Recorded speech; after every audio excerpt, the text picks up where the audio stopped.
Every mother wants nothing more than for her children to be happy. Hopefully, when they grow up, they'll meet someone and fall in love.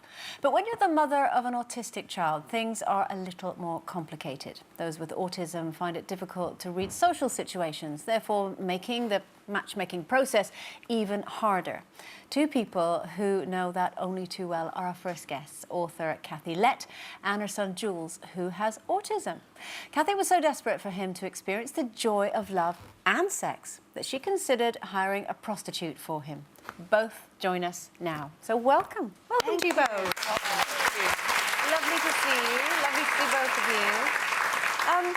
Kathy, I think all of us can sort of understand that longing of a mother for their child to find happiness. But this isn't a journey that's been particularly easy for either of you. Well, the trouble with when you have autism, girls your own age find you too quirky. You know, sometimes I used to think Jules might as well be a sherbet-winged flamingo flying down the high street. So endless rejections meant his self-esteem sunk so low you needed the Hubble telescope to find it. And as a mother, of course, you know, if they're lonely and upset and in social Siberia, you're feeling that pain too. But you feel that regardless, even if there isn't the added complication of your son having autism. How do you deal with that? Well, just before his 21st birthday, I did think I'll hire a prostitute. I'll think French. And I'll just hire a prostitute. Did you discuss this with Jules, or did you just stick him in the car and take off? I just want to know the logistics. No, I did a recce. I drove down myself and I was driving through the red light district and I'm thinking, this is not my natural habitat. My natural habitat's a library, you know, or a quilting bee. And at the last minute, I did sort of... I got into startled deer mode and I went home.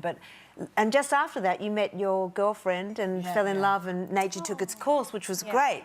But a couple of weeks later, I did read about a father of an autistic son who was arrested curb crawling and he went to court and I kept thinking, that could have been me. You know, I mean, the only wound I've ever received is a paper cut. I don't want a strip search unless I have Dayton the dinner first. You know, jail is not where I want to be. But it was something you would have considered. Totally. And in fact, there are charities that try to help people with autism form relationships, aren't there? I didn't even know that. Well, there are some, but I don't think that they've been that successful. It's something we need to talk about much more because it is a taboo subject and it affects a lot of people. 1 in every 68 people is on the autistic spectrum. Well, as you know, my son's got autism and obviously he's 15 and naturally at 15 you go through puberty and it's natural to like experiment with yourself kind of thing.